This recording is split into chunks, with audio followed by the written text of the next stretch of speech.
Ladies and gentlemen, welcome back to another Resist the Mainstream video. I'm your host, Josiah David Moody. Today we have Ben Shapiro getting challenged by a college student on transgenderism. These are always fun because there's delusional and then there's extremely delusional, and that's what we're dealing with today.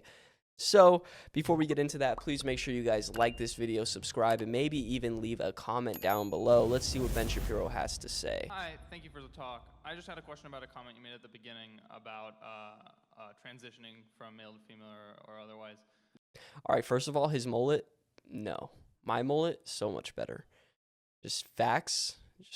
Okay, let's hear what he has to say. Typically, mullet people, they're kind of on our side. So he doesn't have the, he looks like he has a mullet because he's goofy, not because he's stylish, but let's watch. Yes. You've talked a lot tonight about how important it is to let people believe what they want to believe and how the government and us have no say telling people what they should think or what they should be able to say.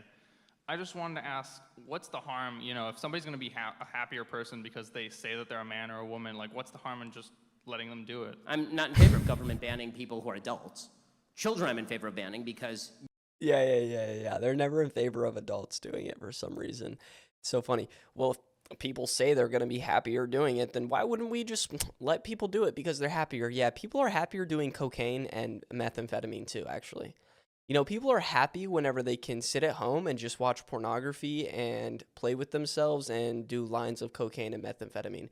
So what's the harm in that? Yeah, well, the harm is that we don't want our society to be filled with a whole bunch of delusional rats. That's the issue here. So Ben Shapiro, L take, Mullet Man, L take. Just because you're happier doesn't mean that that's actually beneficial for society as a whole or beneficial for our community or beneficial for you spiritually. Hey, you want to be happy, but you want to go and cut your limbs off? No, sorry, no. Hey, you want to be happier, but you just want to be a hippie, smoke weed all day and not work? No, sorry, no, that's not how this works.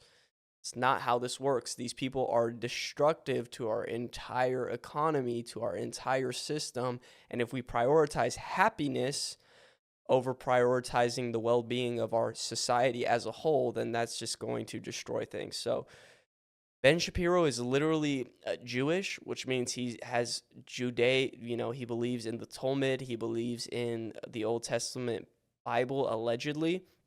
Where in there is, any scripture to support, hey, guys, I know this tribe over here, the Philistines, yeah, I know they're like corrupt and they suck and everything, but hey, they're happy, so we're not going to go in and we're not just going to wipe them off the face of the earth because, they're happy. No, we actually still went to war with those godless tribes who worshipped other gods and other false idols. Because why?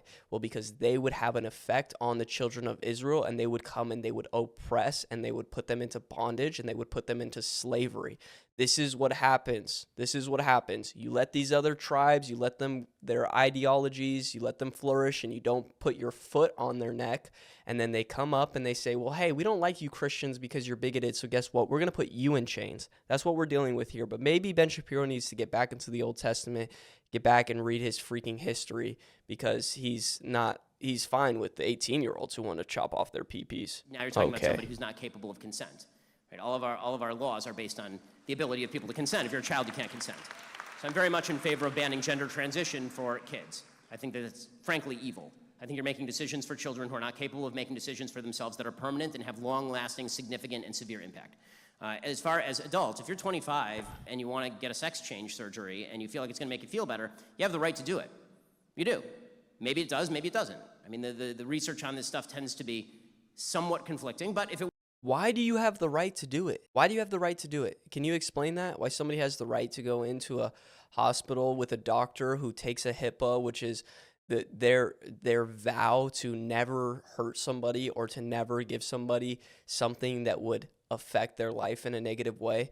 How do you have the right to go and do that? This is destructive to our medical institution, all institutions. It works for you. It works, right? It's a free country. Now, that's really not the question that's being asked in our society today. Because I don't think there are that many people who are like, we want to ban gender surgery for a 30-year-old. I'm not seeing the campaign for that. What I am seeing is a campaign on the left that says that my child is going to be removed from my home 10 years from now if I don't agree with the left's view of how I should treat my child's gender confusion at age 4. I see the left suggesting that they want to fine me if I refuse to say that a man is a woman as a general proposition. Right? If I say that men and women are separate, then the left says this is discrimination.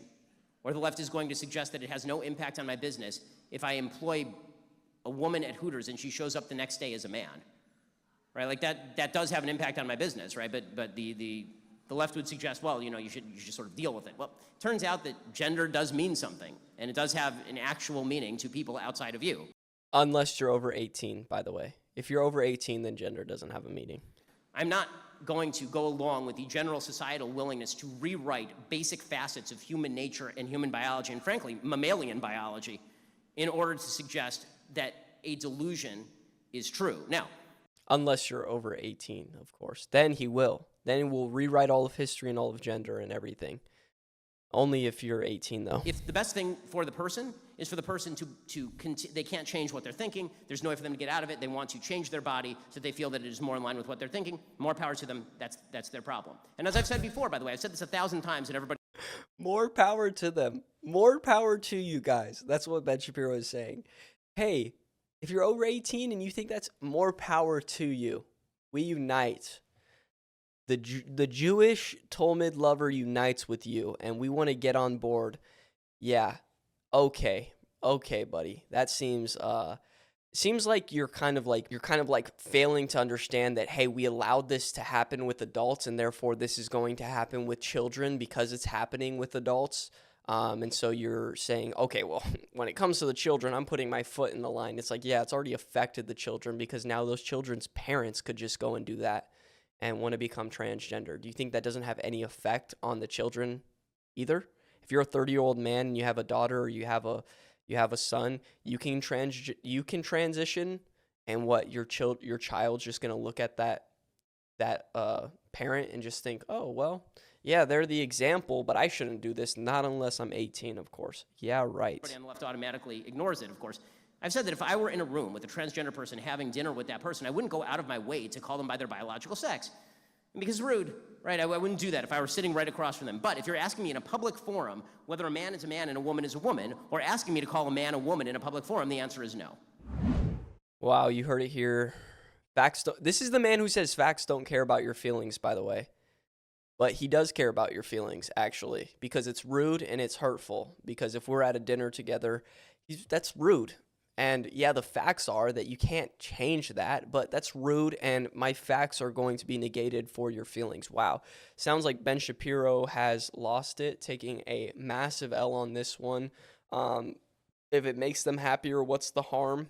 The harm is that you have created a culture of glorifying and denying facts, denying reality to appeal and appease these people who need serious help from a psychologist, from the church, from the Bible, and by us just playing into it, we are negating the fact that they are in serious need of an intervention and mental help.